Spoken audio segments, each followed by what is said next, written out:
Jadi kalau ibu ingin mengecek kira-kira iman saya kuat, ya, standar atau lemah, ibu cek saja. Ya, semua amal-amal di Quran yang terkait dengan kata iman.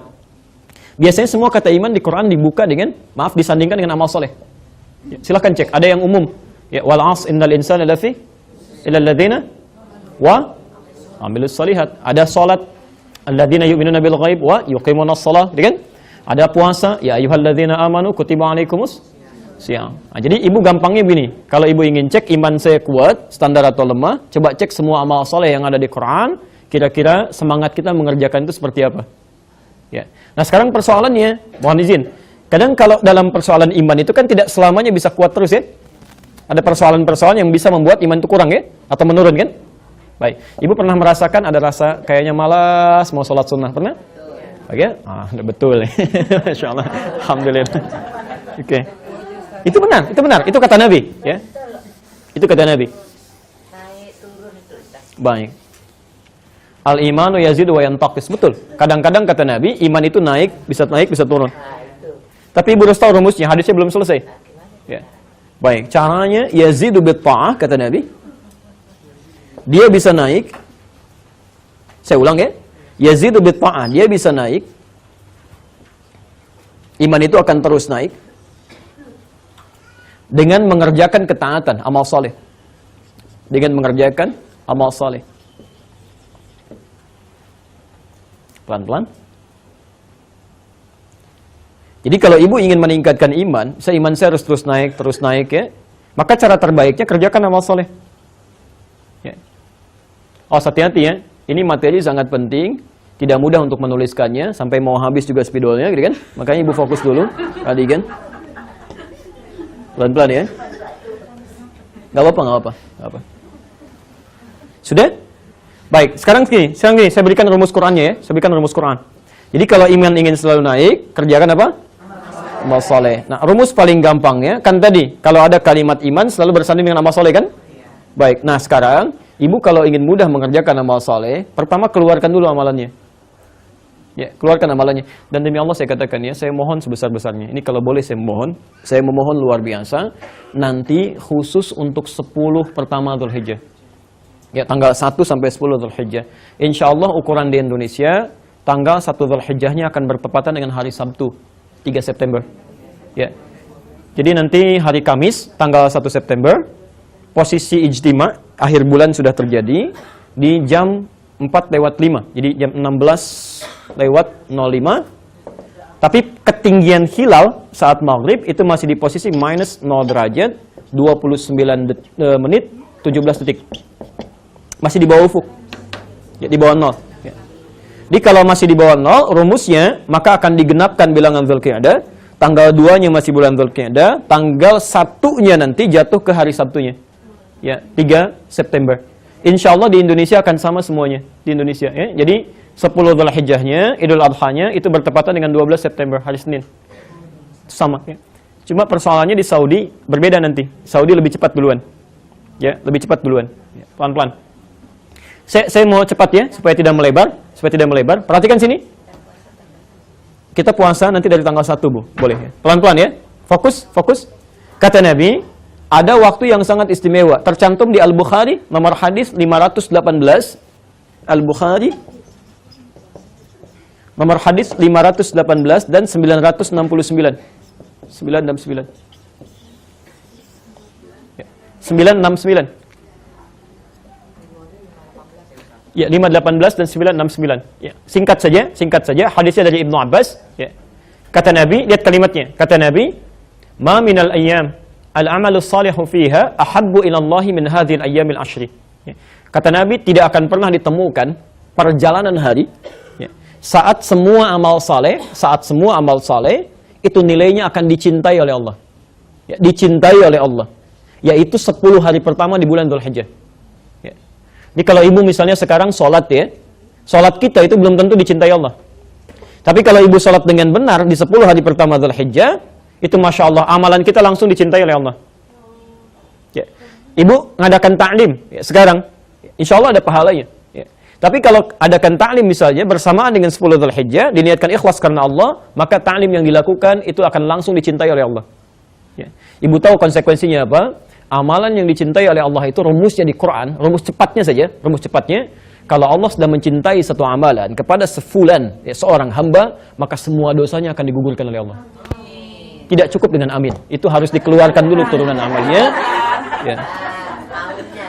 Harus diketahui dulu ya, bagaimana caranya, bagaimana cara melakukannya. Itu hadis sahih ya, rumusnya juga ada.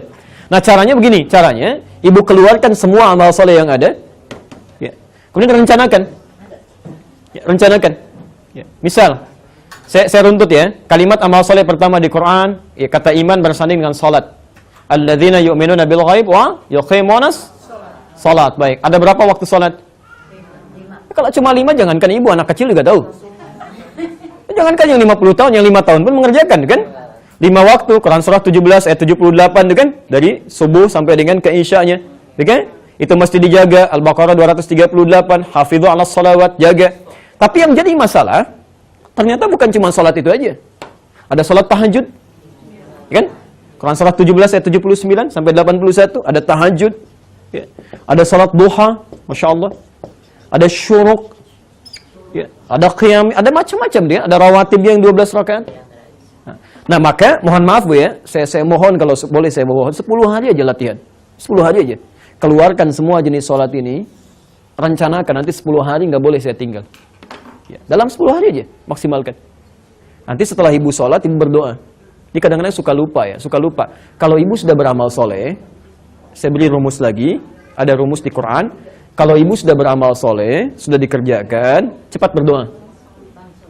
Saya ulang ya. Saya ulang, kaidahnya begini, kaidah di Quran ya. Doa yang dipanjatkan setelah beramal soleh, itu lebih cepat dikabulkan oleh Allah. Saya ulang ya. Doa yang dipanjatkan setelah melakukan amal soleh, itu lebih cepat dikabulkan oleh Allah. Itu rumusnya ada di Quran surah ke-2 Al-Baqarah ayat 186, posisi paling kiri sebelah bawah. Quran surah 2 ayat 186. Dan pernah dipraktekkan oleh para nabi yang punya masalah menurut orang mustahil bisa ada solusinya. Ya. Maaf ya, ada yang sakit yang nggak mungkin sembuh kata manusia, ada yang nggak punya keturunan yang mustahil kata manusia, ada yang masuk ke perut ikan paus, tapi melakukan amalan-amalan dan selesai masalahnya. Ya. Itu ada di Quran surah ke-21. Ibu kalau ingin contohnya, ya yang pernah berhasil seperti itu, Quran surah 21 Al-Anbiya ayat 83 sampai 92. Posisi paling kiri dari atas sampai bawah. Sudah? Quran surah 21 ayat 83 sampai dengan 92. 92. Misal, ya, ada amal soleh lain, baca Quran, amal soleh. Ya, baca Quran. Maka saya mohon Bu ya, saya mohon misalnya 10 hari ini ibu bisa bagi. Ya, Quran ada berapa juz? 30 juz. Bagi 10 hari? 3 juz. 30 bagi 10, 3 juz. Masya Allah. Jadi sehari bisa berapa? 3 juz. Banyak sedikit? Belum tentu. Belum tentu. Baik. Oh baik, kalau 3 juz kebanyakan saya ambil lah. Ya, misalnya setengah Quran, 15 juz kan? 15 juz bagi 10, 1,5. Baik ya, jadi sehari 1,5 juz. 1,5 juz itu kisaran 200 ayat. 200 ayat dibagi 5 kali waktu sholat. Bagi 5 berapa? 40. Ya? 40 bagi 2. Bisa dibaca 20 ayat sebelum sholat fardu, 20 ayat setelah sholat fardu. 20 ayat itu kan cuma 5 menit. Artinya kalau ibu investasi cuma 10 menit, 5 menit sebelum sholat, 5 menit setelah sholat, ibu bisa mentamatkan Quran dalam 10 hari 15 juz. Kalau ibu tambah lagi 10 menit sebelum sholat, 10 menit setelah sholat, subuh ke zuhur itu kan panjang. Ya, bisa ada 50 menit itu kan, ada 30 menit, Masya Allah. Ya. Nah, ini kalau ibu bisa tambah demikian, misalnya ibu bisa khatam Quran dalam 10 hari. Dan amalan ini dicintai oleh Allah Subhanahu wa taala. Begitu selesai itu ibu berdoa, minta Allah ampuni dosa, minta Allah mudahkan kehidupan anaknya, cucunya, dimudahkan pekerjaan suaminya, macam-macam dan sebagainya. Itu luar biasa. Ya. Baik, apalagi kalau ibu bisa puasa. Ya. Puasa itu amalan paling hebat disebutkan oleh Quran dan hadis karena saat dilakukan bisa merangkul amalan yang lainnya. Bisa merangkul, membawa. Ya. Saya beri contoh begini. Kalau ibu mau sekarang pulang, di jalan ada orang minta-minta di depan mata, ya kan? Kita nggak puasa, belum tentu kasih. Tapi saat puasa, yang nggak di depan mata pun ibu bisa catat. Ya, coba cek saat Ramadan itu. Bukankah ibu mencari anak yatim? Fakir miskin ada di mana, gitu kan? Orang tidak puasa, belum tentu mau baca Quran. Orang puasa bisa diisi. Ya. Dan hebatnya puasa itu bisa mencegah maksiat. Bisa mencegah maksiat. Ya. Gak mau bohong, ya. Takut batal puasanya minimal kan? Ya. Kamu kemarin kemana? Aduh, ntar deh habis maghrib saya jawab. Habis maghrib gitu ya. Nungguin maghrib dulu kan? Ya, Masya Allah gitu. Jadi dia bisa mencegah, habis maghrib lupa gitu ya. Gak ditanya lagi kan? Masya Allah. Jadi poinnya adalah ketika ibu kumpulkan itu, makanya hadis riwayat Abu Daud nomor hadis 2452 itu diminta puasa. Ya, saya agak cepat ya. Saya bacakan hadisnya. An ba'di azwajin Nabi sallallahu alaihi wasallam, dari istri Nabi ya sallallahu alaihi wasallam. Beliau menyampaikan karena Rasulullah sallallahu alaihi wasallam, saya agak cepat, adalah kebiasaan Nabi sallallahu alaihi wasallam yasumu tis'an min dzulhijjah. Tadi pertanyaan ibu ya. Yasumu tis'an min dzulhijjah. Beliau terbiasa puasa, memperbanyak puasa tanggal 1 sampai 9 Dzulhijjah. Alhamdulillah. Tanggal 1 sampai 9 Dzulhijjah. Ya. Ibu boleh redaksinya memperbanyak ya. Jadi misalnya kalau ingin puasa penuh 1 sampai 9 boleh. Ya, dari mulai tanggal 1 Dzulhijjah bertepatan dengan hari Sabtu, ya 3 September, sampai dengan misalnya hari Ahad tanggal 11 September. Boleh. Kalau ibu misalnya, saya pengen ngambil sebagian, atau misalnya masa suci berakhir di tengah-tengah gitu kan, ambil sebagiannya, 3 hari boleh, gitu kan? 5 hari boleh. Tapi kalau sekiranya, ini saya pesan penting ya, kalau sekiranya belum punya kemampuan, atau anak-anak ingin dilatih gitu kan, maka saya mohon sebesar-besarnya, jangan tinggalkan tanggal 9-nya. 9. Itu yang paling penting diantara 1 sampai 9 ini. Ya. Itu hadisnya khusus. Ya. Hadisnya khusus ada di, termasuk di Al-Bukhari. Ya. Di Al-Bukhari ada. Juga di Muslim yang paling jelas nomor hadis 1162. Nomor hadis 1162. Ya. Pelan-pelan ya, saya tutup sampai sini untuk pertanyaan ibu. Hadisnya dari Abu Qatadah, an Abi Qatadah al-Ansari, dari Abu Qatadah ya al-Ansari, semoga Allah ridhai beliau. Ya, qala, beliau menyampaikan, lihat kalimatnya. Su'ilan Nabiyyu sallallahu alaihi wasallam an shaumi yaumi Arafah. Nabi pernah ditanya tentang keutamaan puasa tanggal 9 Dzulhijjah dalam momentum Arafah. Ya. Perhatikan jawaban Nabi. Kalau ini bisa dikerjakan sehari aja, itu pun nggak seharian. Ya, cuma setelah subuh sampai dengan maghrib, kan? Malamnya kan boleh makan ya dan sebagainya. Itu kata Nabi, yukaffirus sanatal madiyah wal baqiyah. Bisa menggugurkan dosa setahun berlalu dan mencegah berbuat dosa setahun yang akan datang. Ya. Awas perhatikan cara menerjemahkannya, ada yang keliru menerjemahkan. Ya. Diterjemahkan mengampuni dosa setahun berlalu dan setahun yang akan datang. Jadi kalau dosa ibu setahun yang akan datang sudah diampuni, mudah sekali, kan? Datang ke majelis ta'lim, ada sendal bagus, ambil aja, terampuni dosa. Ya, ini sudah salah. Ya, fatal. Jadi maksudnya, orang yang puasanya berhasil, dia akan tercegah dirinya dari berbuat dosa. Jadi kalau ada orang puasa Arafah, tanggal 9, mohon maaf ya, kemudian setelah itu ada perbuatan dosa lagi, berarti puasanya belum sempurna. Ada yang tidak tepat. Tapi yang paling menarik, ini bisa mengampuni dosa setahun kalau benar. Minimal setahun. Ya. Dosa hari ini aja belum tentu terampuni. Apalagi setahun. Ya. Ibu pernah mengecek dosa nggak kalau mau tidur gitu? Cek. Bukan cuma sound aja yang ngecek gitu ya. Cek dosa. Itu Nabi aja ngecek gue. Nabi itu ngecek. Perhatikan ya, ini jarang orang ketahui. Nabi tiap malam itu orang yang sudah dijaga dari berbuat dosa, orang maksum masih mengecek dosa. Saya salah nggak sampai malam ini? Masih istighfar, Bu. Minimal 70 sampai 100 kali. Itu Nabi. Ya.